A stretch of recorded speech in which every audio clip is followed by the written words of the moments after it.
Sometimes the biggest giants you'll ever face aren't there on the battlefield. They're standing right next to you, wearing a very familiar face. Before David ever stood in front of Goliath, he had to face two other giants, the voice of his brother and the voice of his king. And let me tell you, those voices can hit just as hard. When David showed up at the valley of Elah with food in hand, ready to serve his brothers, right? Nothing more. He wasn't there trying to stir anything up, just doing what his dad asked him to do.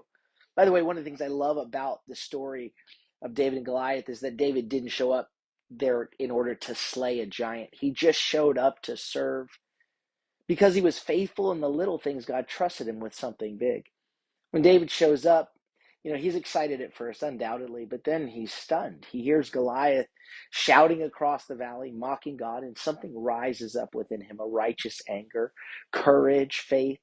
He starts asking questions. Who does this guy think he is? Right? That's when the first voice of discouragement hit. His big brother Eliab. This is the guy who looked the part of the king, who Samuel once thought, this must be the next king.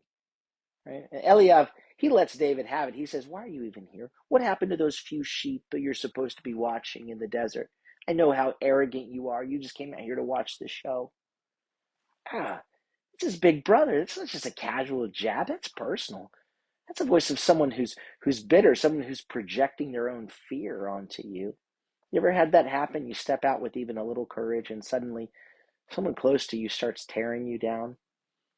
David could have let that stop him, right? He could have gotten defensive, thrown his hands up, walked away discouraged or even angry, but he didn't. David's big enough to shrug off his brother. He wisely walks away to go ask someone else, right? David knew who to fight, who to leave alone. Sometimes the most powerful thing you can do with a voice of discouragement is turn away from it. We need to choose our battles wisely.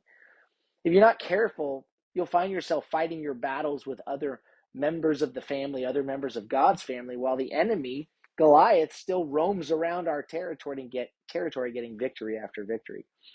But David wasn't done facing discouragement. Next up was King Saul, the leader of Israel, the guy who should have been leading the charge. But instead, he's hiding. He's afraid. And when David steps up and says, I'll fight the giant, Saul says, you can't. You're just a boy.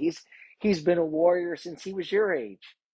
Now think about that. The man with all the experience, all the authority.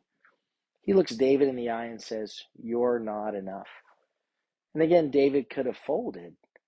But instead, he answered discouragement with remembrance. He said, God rescued me from the lion and the bear. He'll rescue me from this giant too. When the voices around you say you can't, remember the times God already did.